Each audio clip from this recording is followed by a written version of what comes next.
মাছ এতটাই মজার একটা মাছ, এটা যেভাবেই রান্না করা হোক না কেন খেতে কিন্তু বেশ ভালোই লাগে। যেমন ভাপা ইলিশ হোক, সরিষা ইলিশ হোক, ইলিশ পোলাও হোক, বা নর্মালভাবে হচ্ছে রান্না করা হোক, যে কোনোভাবে রান্না করলেই এটা কিন্তু ভালো লাগে খেতে।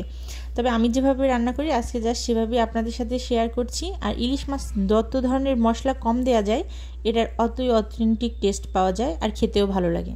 যদি মশলাটা বেশি পরিমাণে হয় তাহলে ইলিশের যে আসলটা স্বাদ সেটাই নষ্ট হয়ে যায়। এজন্য আমি কিভাবে রান্না করি সেটাই আপনাদের সাথে শেয়ার করছি। এখানে আমি হচ্ছে ছোট ইলিশ মাছ নিয়েছি 5 পিস, আর এখানে সামান্য একটু হলুদ, একটু মরিচের গুঁড়ো আর একটু লবণ একদমই সামান্য পরিমাণে নিয়ে অল্প একটু মেখে রেখে দেবো, মানে মেরিনেট করে রেখে দিলাম। মেরিনেট করা হয়ে গেলে এখানে আমার মশলাটা আমি রেডি করে নেব, মানে আমি যেটা দিয়ে ইলিশ মাছটা রান্না করব। এখানে যেহেতু আমি ইলিশ মাছ নিয়েছি খুবই কম পরিমাণে, সেই হিসেবে আমি এখানে পেঁয়াজ নিব। আর আমি পেঁয়াজটা বেটে ব্যবহার করব। এই পেঁয়াজে মাছের পরিমাণ অনুযায়ী দিতে হবে। পেঁয়াজের পরিমাণ যদি অনেক বেশি হয়ে যায় তাহলে কিন্তু খেতে ভালো লাগবে না, মিষ্টি মিষ্টি লাগবে।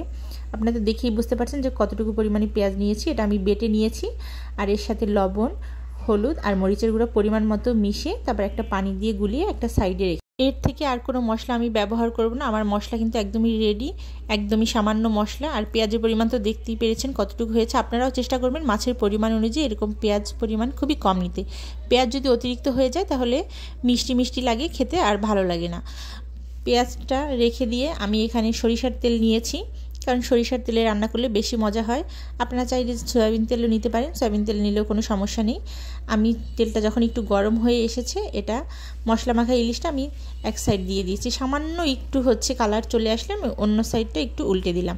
এভাবে রান্না করলে একটু বেশ ভালো লাগে খেতে। তারপরে হচ্ছে অন্য সাইডটা হয়ে গেলে আমি যে মশলাটা মাখিয়ে রেখেছিলাম সেই মশলাগুলো এর উপর দিয়ে দিলাম। এইভাবে তেলের উপর ছেড়ে দিয়ে তারপর রান্না করলে এটাকে দো ভাজি বলে। আপনারা জানেন কি না আমি জানি না, তবে এভাবেও কিন্তু খেতে ভালো লাগে। আর আপনারা যদি হচ্ছে তেলের উপর এরকম না দিয়েও সরাসরি হচ্ছে মশলাটা দিয়ে তারপরে হচ্ছে পানি দিয়ে রান্না করেন, তাতেও খেতে ভালো লাগবে। আমি মশলাগুলো দিয়ে পরিমাণ মতো পানি দিয়ে কয়েকটা কাঁচামরিচ দিয়ে দিলাম।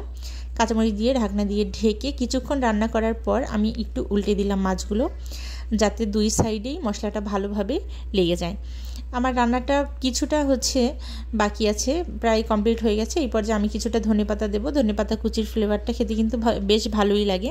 আর আজকে আমি একটু ঝালের পরিমাণটা কম দিয়েছি, কারণ আমার বাচ্চারাও দেখা যায় পছন্দ করে, বেশি ঝাল হলে ওরা আর খেতে পারে না, এজন্য একটু ঝালের পরিমাণটা কম দিয়েছি। তবে এতে ঝালের পরিমাণটা একটু বেশি হলে খেতে বেশি টেস্টি হয়। ক্যামেরায় কতটা বোঝা যাচ্ছে আমি বুঝতে পারছি না, তবে হচ্ছে এটা কিন্তু খুবই লোভনীয় হয়েছিল। আপনারা কোনোদিন যদি এভাবে ট্রাই করে না থাকেন অবশ্যই একবার ট্রাই করে দেখবেন, খুবই মজা হয়। আর হচ্ছে আজকে এই পর্যন্তই, আবার পরবর্তীতে অন্য কোনো রেসিপি নিয়ে হাজির হব। কেমন লাগলো অবশ্যই কমেন্টে জানাবেন। আসসালামু আলাইকুম, আল্লাহ হাফেজ, ভালো থাকবেন সবাই।